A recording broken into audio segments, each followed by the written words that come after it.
महाराष्ट्र नवनिर्माण सेनेचे अध्यक्ष राज ठाकरे आणि उद्धव ठाकरे एकत्र आल्यानंतर आता महाराष्ट्र नवनिर्माण सेना आणि उद्धव बाळासाहेब ठाकरे यांनी मराठी माणसाची स्पेस हस्तगत करण्यास सुरुवात केली आहे।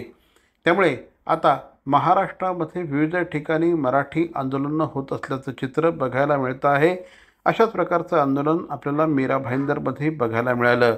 भविष्यामध्ये अशा प्रकारची आंदोलनं ठिकठिकाणी बघायला मिळतील हे निश्चित।